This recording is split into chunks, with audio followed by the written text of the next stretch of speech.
എത്ര നാൾ കാത്തിരുന്നു കാണുവാൻ.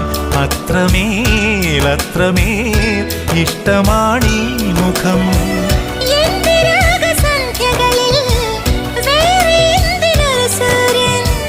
എന്റെ പ്രേമ പഞ്ചമിയിൽ വേറെ എന്തിനൊരു തിങ്കൾ.